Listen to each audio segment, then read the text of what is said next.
A growing number of pioneering individuals throughout the world are expanding their vision beyond typical mainstream thought so as to offer us tools for living healthier, happier lives. These individuals are the architects and philosophers of what has grown to be called the New Age.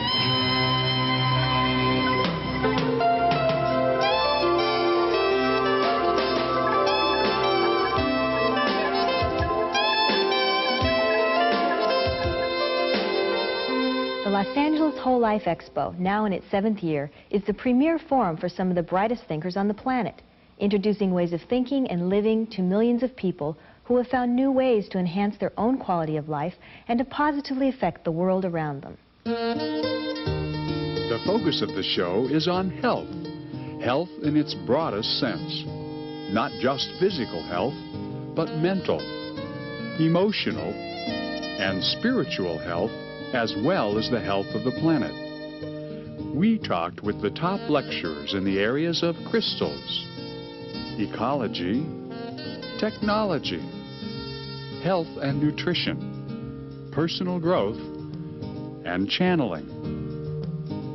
And we visited with some of the over 260 exhibitors at the show.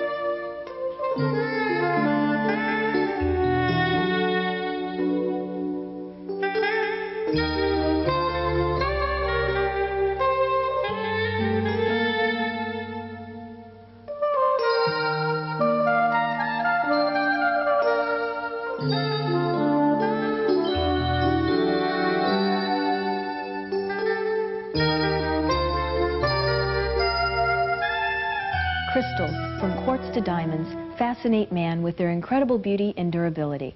Without them, the crystal radio, the computer chip, and the laser could not have been possible. Recently, there's a renewed interest in the other possible uses for crystals.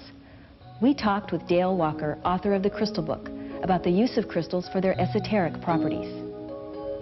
Tell me about the phenomena of crystals today.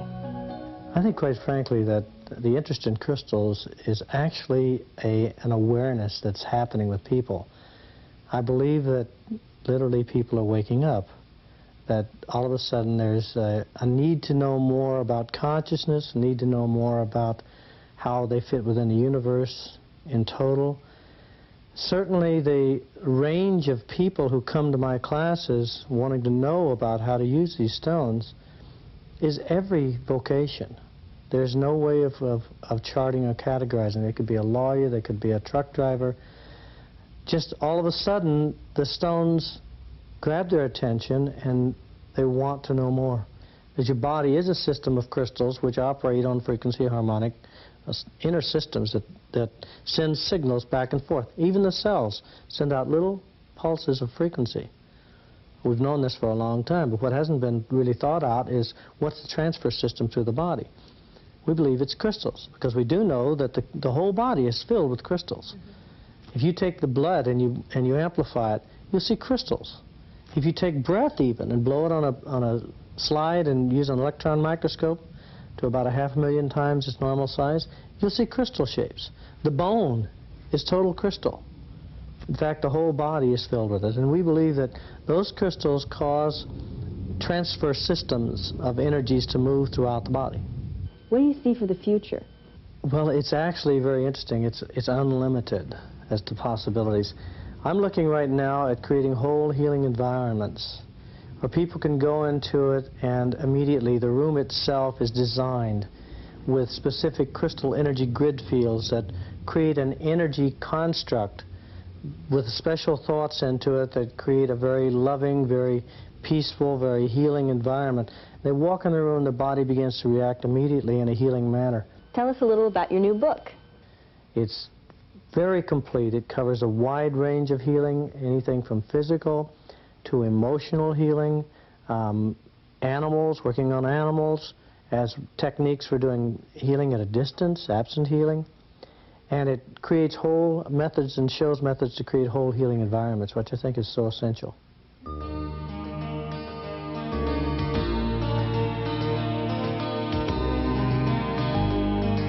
What if we could have a world in which we could clear the crystal of our mind? What would that be like? That's the possibilities that crystals have for you.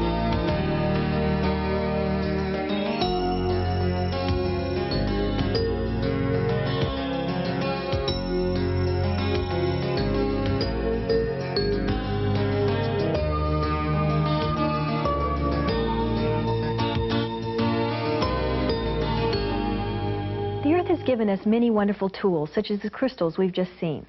But what is our relationship with this planet that we call home? The American Indians have structured their whole civilization around a respect for the land.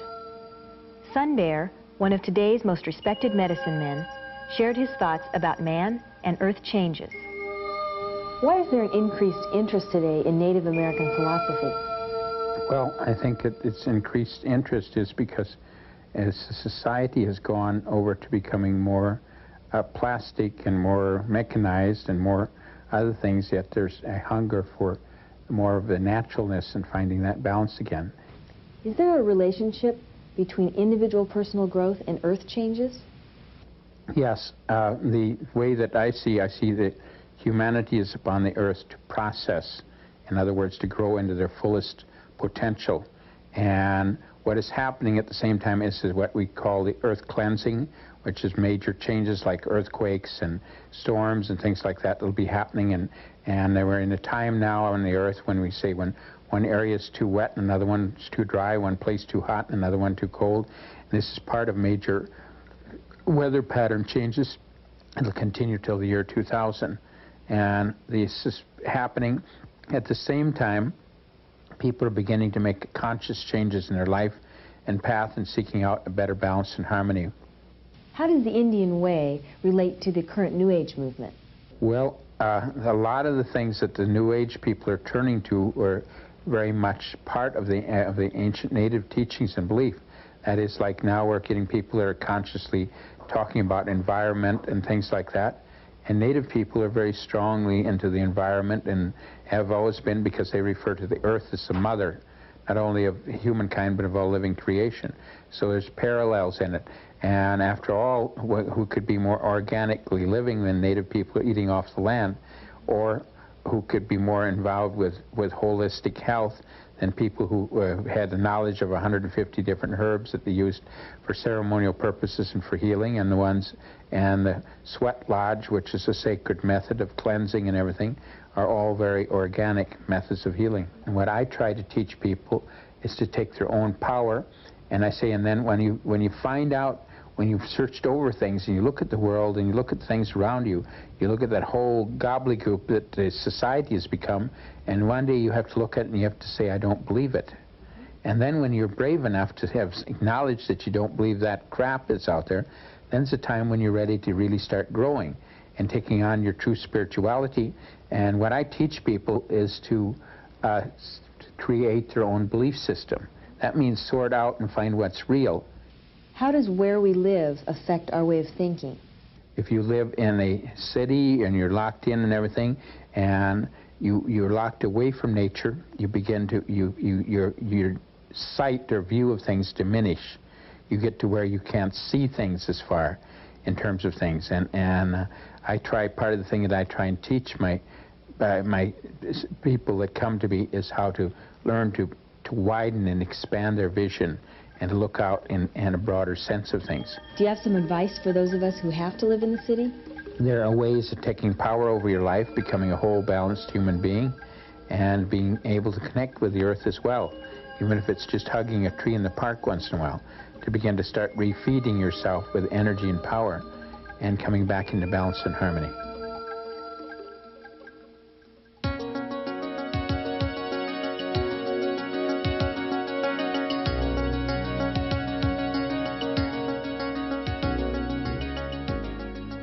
This light and sound device, called the MC2, is a great tool for relaxation. For ages, people have used meditation techniques to enhance their lives. It was only a matter of time before technology and meditation found a common ground. In response to the demand for easier and faster ways to obtain the goals that would take years of meditation, an entire industry has emerged, providing technological methods for increasing the brain's potential. From New York to Los Angeles, people are purchasing or renting time on their favorite brain-tuning devices. Inventor David Graham was at the Expo demonstrating this Graham Potentializer. As the table rotates slowly, the fluids of the inner ear send impulses to the brain. Some of the results claimed through use of the Graham Potentializer are stress reduction, pain relief, expanded learning, improved problem-solving abilities, and increased positive attitudes and emotions.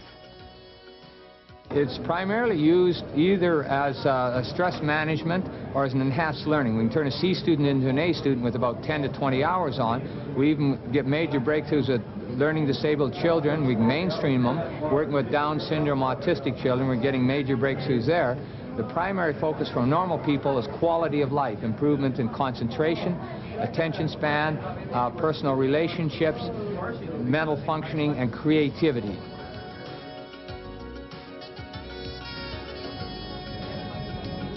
Now, tell me how you feel. Oh, goodness. Do I have to get up? I could just stay there forever. It's wonderful.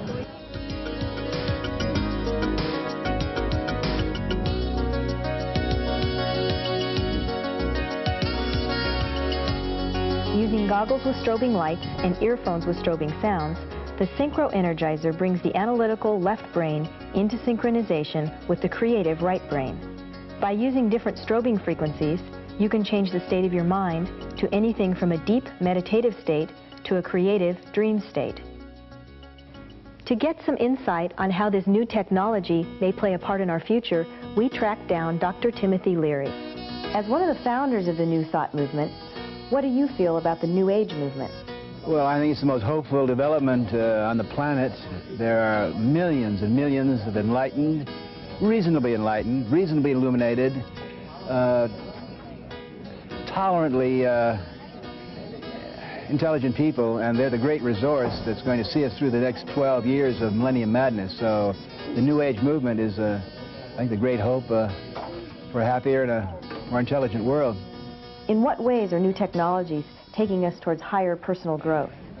Well, I believe that the intelligent person today is going to become a linguist, as you have to understand language and how to use language, how to package your thoughts, and how to communicate them. And the new personal computers and the new CD, compact disc, interactive techniques is bringing about an amazing change, that the computer becomes a camera or a thought processor that allows you to go right from your mind through the computer to your television screen.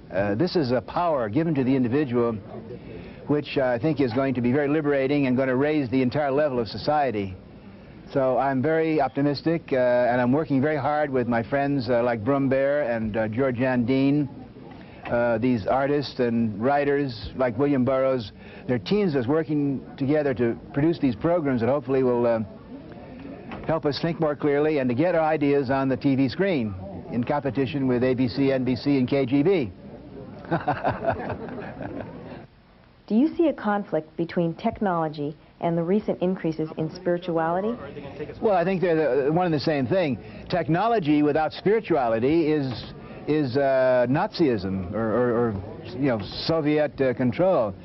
But spirituality without technology is saying Om Bom and looking at your navel. You've got to bring the two together.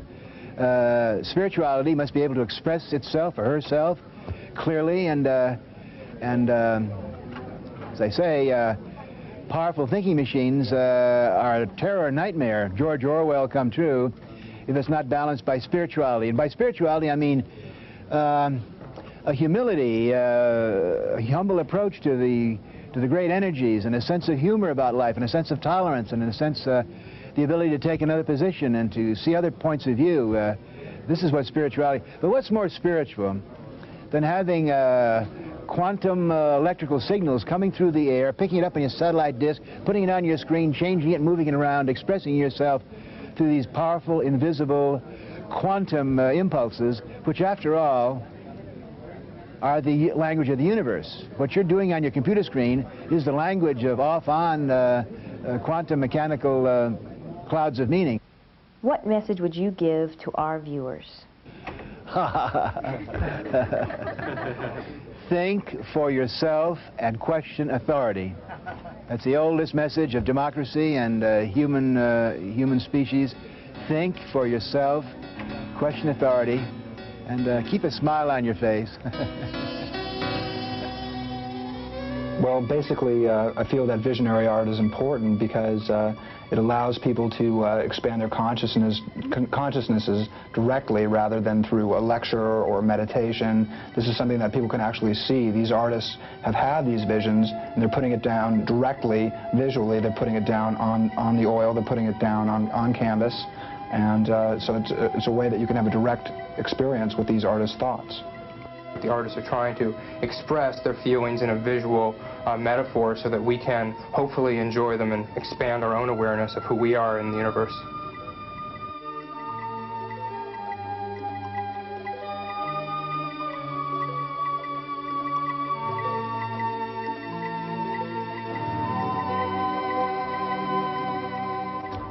We know that our bodies are made up of 1,600 different types of proteins, all made from amino acids. Amino Edge is made from pure, free-form aminos. The result is high, sustained energy, physically, emotionally, and mentally. It's very simple. All you have to do is put 3 or 4 drops under the tongue, hold it for 60 seconds. The results are immediate. And I'd like to say one thing more about both products, Total B and Amino Edge. Indeed, they are made for athletes. Our history has been with athletes. But I get calls every day from moms, dads, business people, people who work out in the fields. It's for every single person that walks this earth.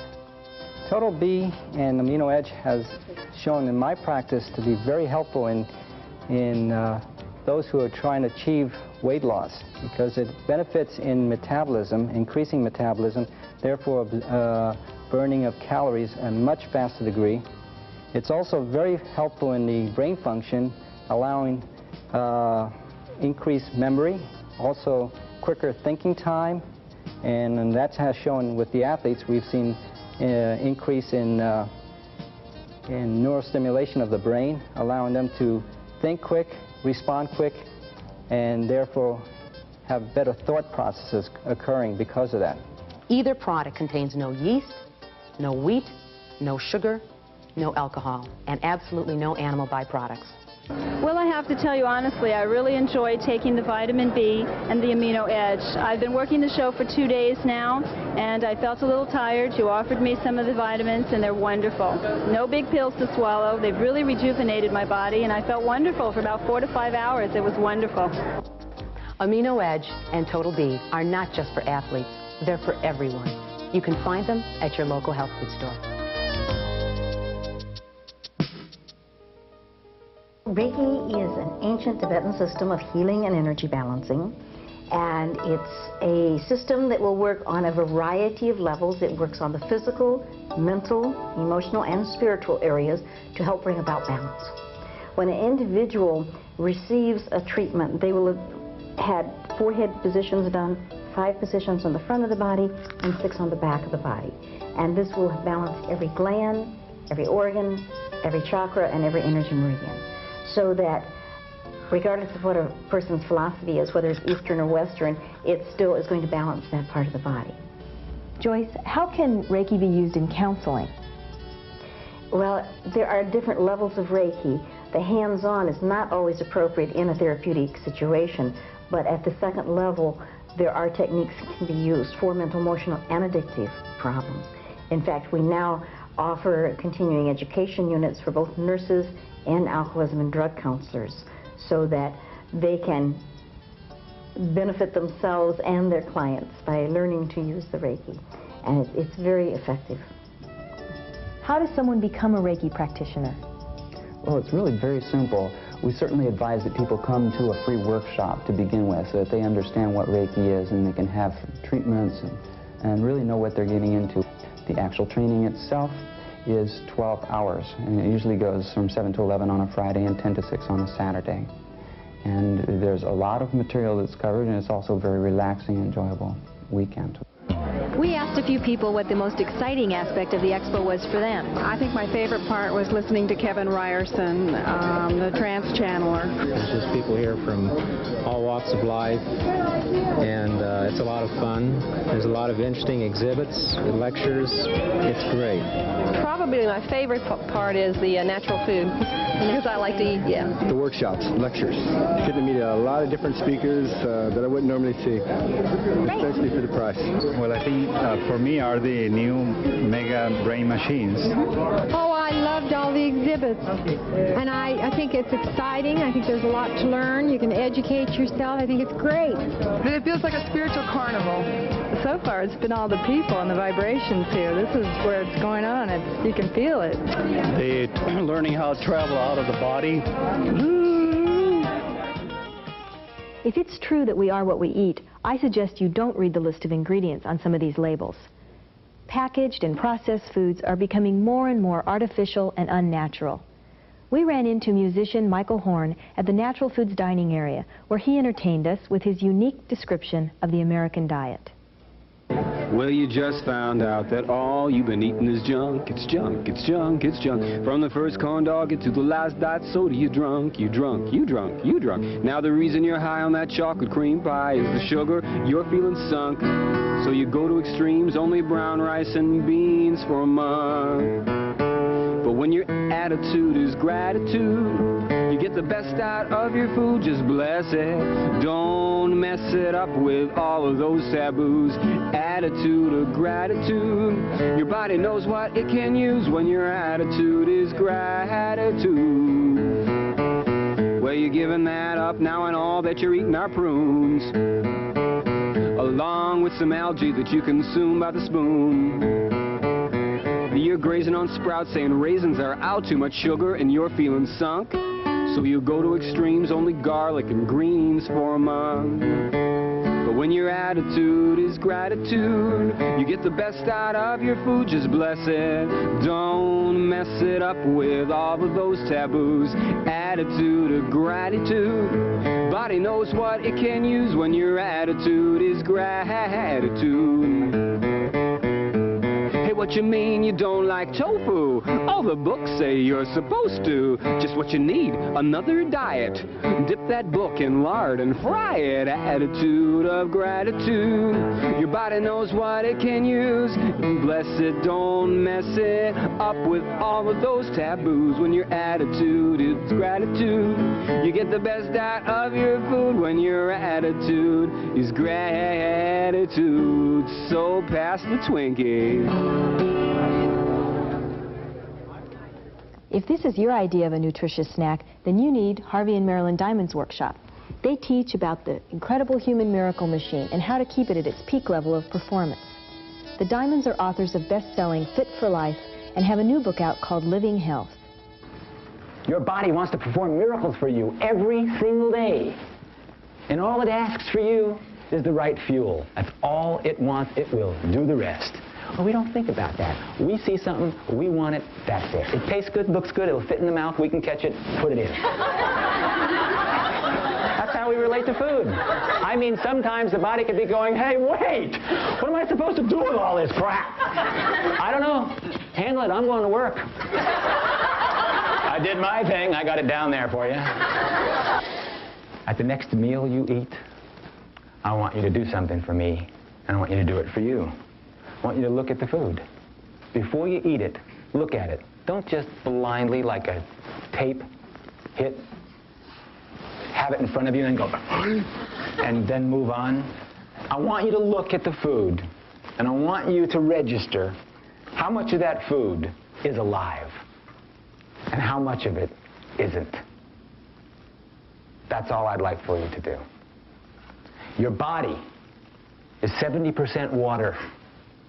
Your meal should correspond to that. About 70% of what you put into your miracle machine should be living food. Just about 70%. That means 30% can be those foods that you feel like having. You want pasta with vegetables? I know I sure love that. Have it. Have a piece of garlic bread with it. but have a nice bunch of vegetables with it and a great big salad. Just look at what you're putting into your miracle machine. And ask yourself the question, if you're giving it the living food that it needs to perform those miracles for you, why would you not? Why would you not, unless you just didn't happen to know? Even with the busy lives we lead, Marilyn Diamond shows us that our lack of time is no excuse for not preparing a healthy meal. So here we've put in brown rice udon, and we've got all these wonderful vegetables that are just lightly sautéed. And then, Bo, you want to add some, I'm going to turn it off. I'm going to turn it off and put it in this casserole. Okay, wait a second, honey. Not yet, not yet, not yet. I'm going to have this wrapped up, and my car is on level P3 for the person who's bringing it in. Okay. So then we're going to just dump it right into this casserole here. Need some help? Yep. Okay. Here, let me have this. You just scrape it down. Brown rice udon. Pardon? Wheat. It has buckwheat and brown rice, and that's it. There we go. And Eden Foods is making all of these really good pasta. Okay. This is in Living Health. Living Health recipes are all real quick recipes. Now, just toss in fresh tomatoes. Yeah, these are from the garden too. And fresh basil. Okay, that's enough, honey. Here, son. Gets right into it. This is very terribly makeshift. Okay, and just toss it up a little bit. You can add a little bit of salt, fresh ground pepper if you like. And I'm just going to show you, and this will not take you more than 20 minutes, and that's it. And we have to say goodbye. With salad. See? You can eat that. Tell me what your favorite part of the Whole Life Expo is. The people. People? Yeah, the diversity, the chance to just network with people, and everyone is so open and willing and friendly to show what they have and, you know, to just be who they are, and I like that. Anything in the exhibit hall you liked particularly? So many books and tapes and posters that if I had a fat pocketbook, I would, you know, buy something at just about every stand. Everything is nice. There's a lot of nice things. It all has to do with expansion of consciousness, and that's what it's all about.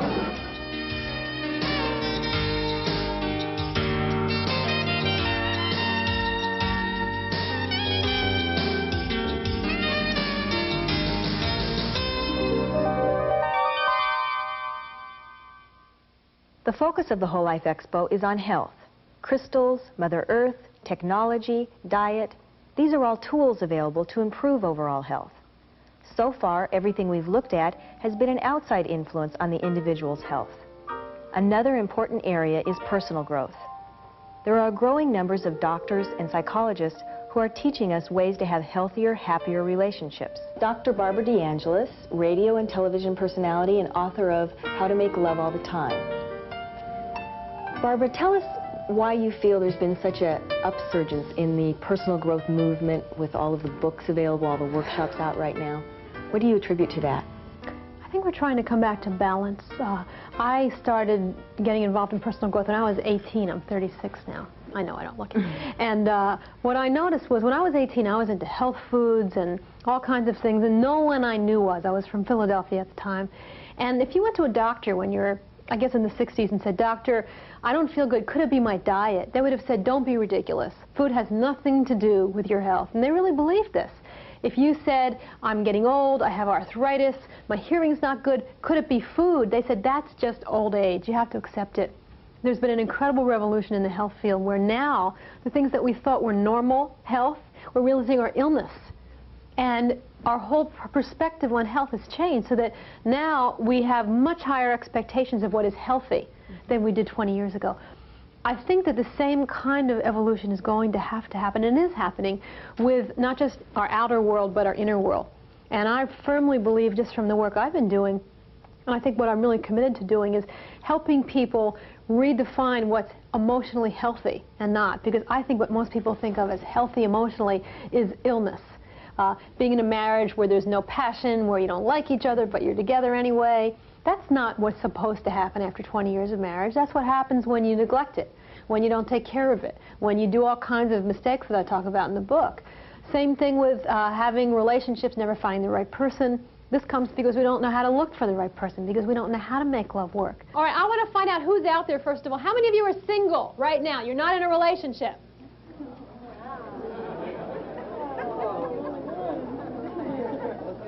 Yeah, let's just forget the lecture. All right. All right, how many of you are in a committed relationship with someone right now? Now, wait a minute. Did you just notice something? Whenever single people raise their hands, they go, I'm single. And whenever you ask people who are committed, they're so quiet. They just politely raise their hand. They're not laughing. Does this tell us something about relationships? How do people go about keeping those relationships healthy? Well, the first thing is to get clear again on what's not healthy. I talk about 20 warning signs in my book of unhealthy relationships, and when people hear these, they say, you're kidding, that's a sign of an unhealthy relationship? I thought that was normal, fantasizing about other people. Now, I go on talk shows all over the country, and they say, wait a minute, we just had a doctor on who told us that's a perfectly healthy thing to do. I said, it's as healthy as if you're in an Italian restaurant eating pasta. The whole time you're eating it, you're thinking about Chinese food. Now, that to me means the food is not satisfying. And it's the same thing. You're not supposed to be in bed with somebody thinking about somebody else. It doesn't mean you're bad. It means there's something wrong with the relationship. How many of you who are single would like this to be the year, this to be the time when you find your perfect partner and get in an incredibly magnificent, passionate relationship that doesn't break your heart and doesn't ruin everything right now? Would you like that this year? All right. These guys are saying no, no way. We're no more experts at love than we are at working a computer or a camera or anything without instructions. We are all here on the planet, and we never were given the instruction booklets. So we're all trying to figure out how to work life. Luckily, a lot of people somehow got a copy of the instruction booklet, and we're all trying to share it with each other as fast as we can. And that's really what I see doing. And I'm reading it along with everybody else. And teaching it at the same time. Yes, absolutely. So tell us a little about the new book. It is everything that I've always wanted to share with people about how to find the right person, what goes wrong in relationships, what to do to make relationships work, how to know when it's over, how to tell if you're with the right person, when to leave. The things I've been teaching in my seminars experientially that I just couldn't travel all over the country doing every weekend because it would be exhaustive. And now I have this book. It's not the same, but it has, I mean, I really think of it as the manual we should have all been given before our first relationship, and that's what the reviewers have said. The book basically says no one taught either sex how to love, and we are all making mistakes, and inside of us we all have the capacity to do it, and here's how. And I think that positive approach is something people were very hungry for, without having to be labeled, and I think that's one of the reasons it's so successful. How many of you couples would like to keep that energy and be in love, juicy all the time? Would you like that? All right. All right. So what I want you to do, considering we're all in agreement here, and I told you that I'd promise you a little taste of passion, I want you to turn to the person next to you or behind you and say to them, I'm passionate about having more passion in my life. And I want you to say it with feeling, all right? Go ahead.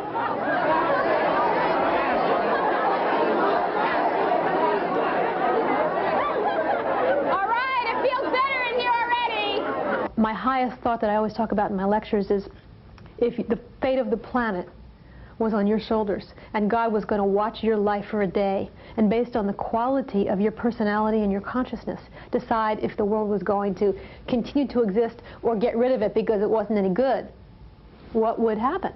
And I always say to people, integrity means being willing to be picked any time to be the one representative of quality of life.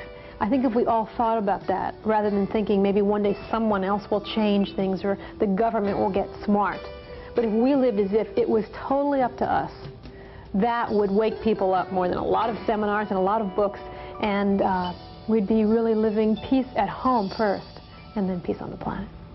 I just enjoy interacting with the people, positive people, and I like to see what's new and what's going on, and that's just enjoyable.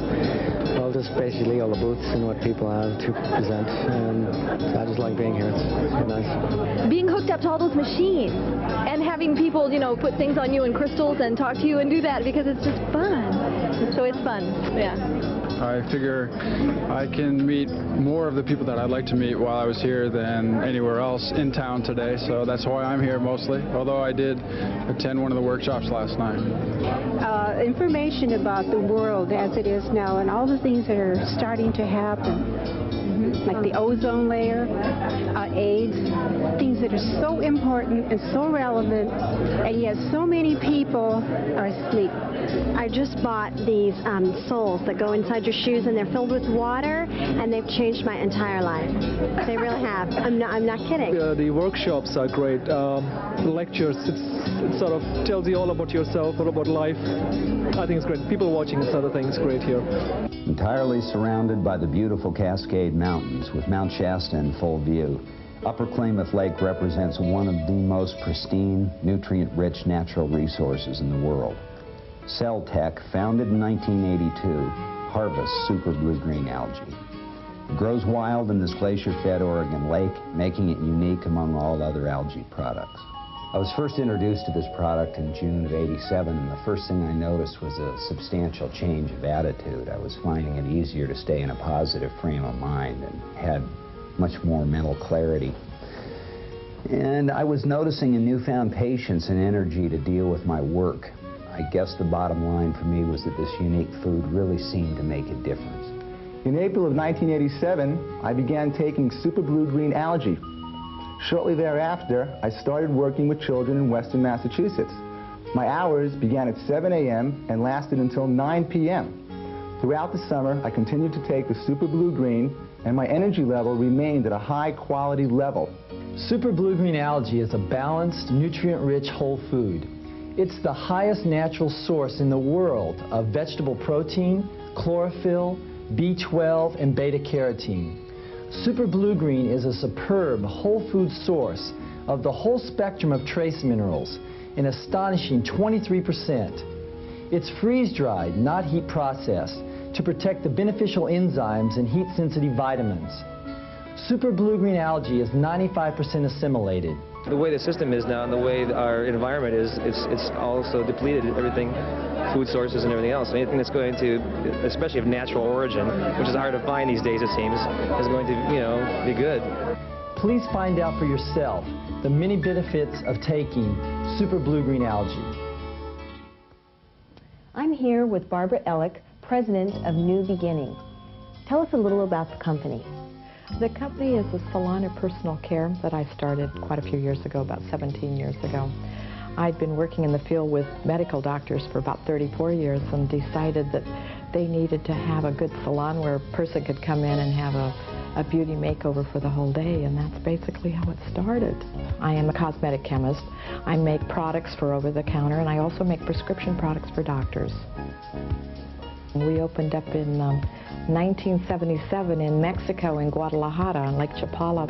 And we have a health spa there where you can come down and spend 2 weeks or a week if you like. You not only can come down there and have a facelift or have a chemical peel, but you can have massages, facials, cellulite treatments, hydrotherapy tub baths. Also we have hot mineral pool baths there. You would feel so good about yourself you could hardly wait till you go back again. Because most people do. They come back time and time again.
As we come to the end of our show, we've saved the most interesting and controversial aspect of the New Age for last.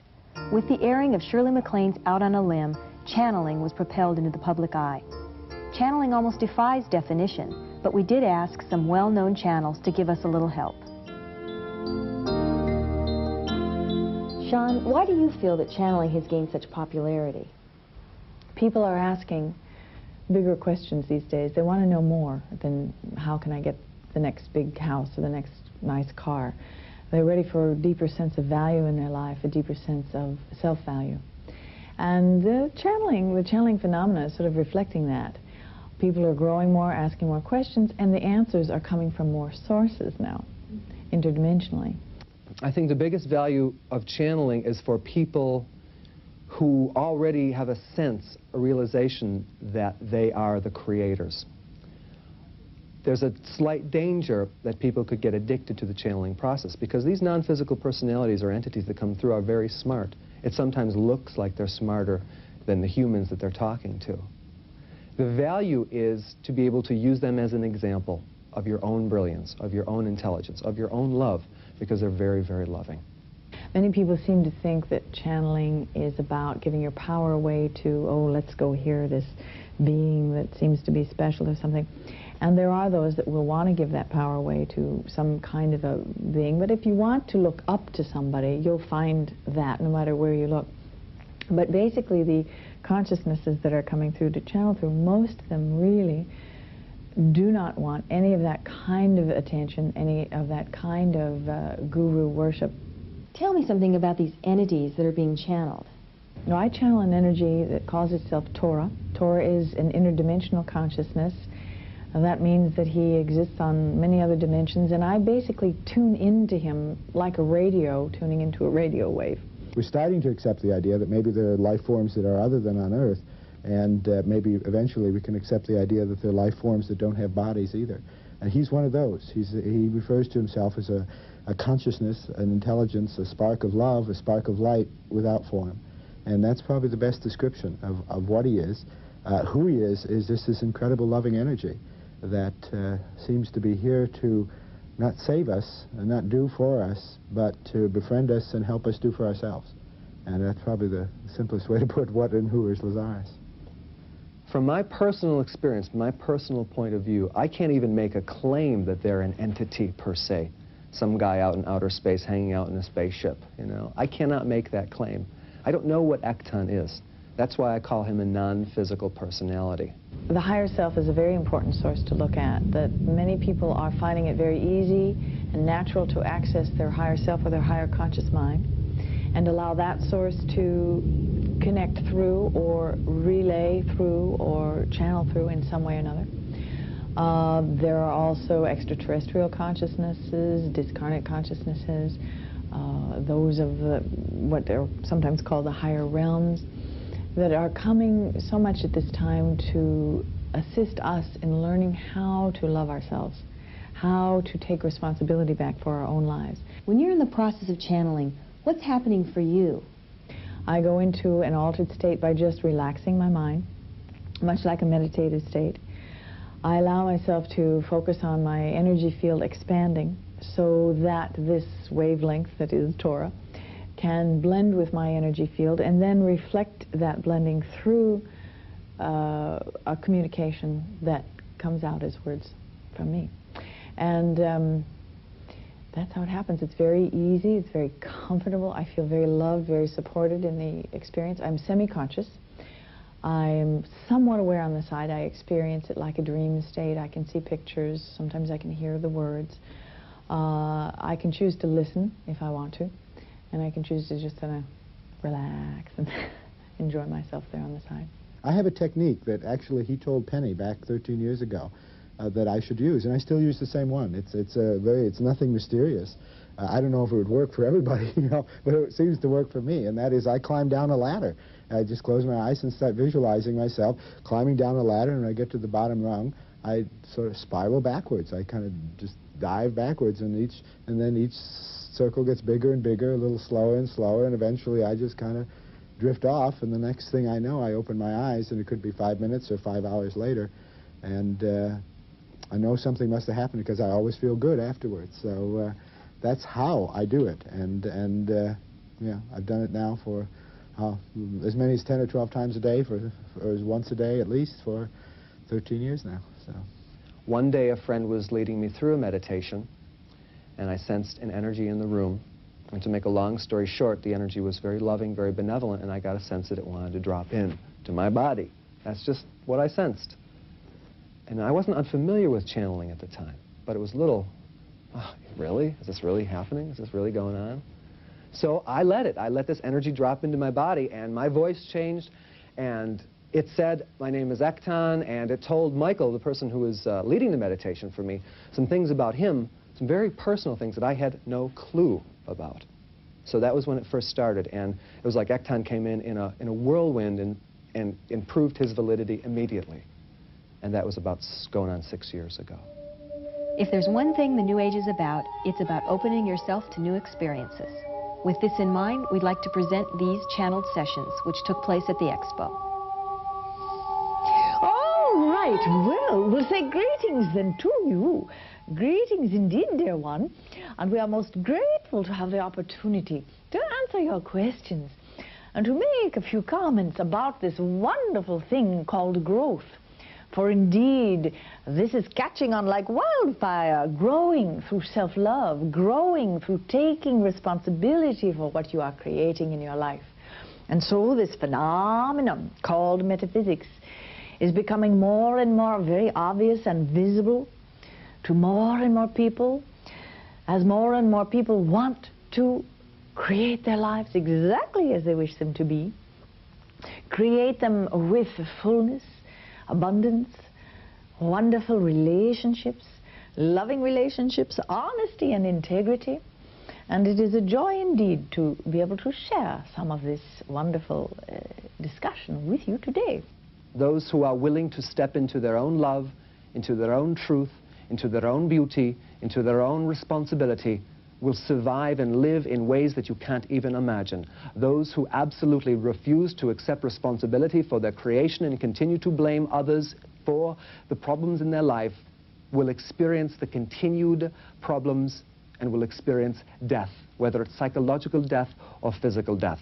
Entity, this is the time for, let us say, the separation of the men from the boys. The boys who continue to blame the universe for their pain will continue to feel pain.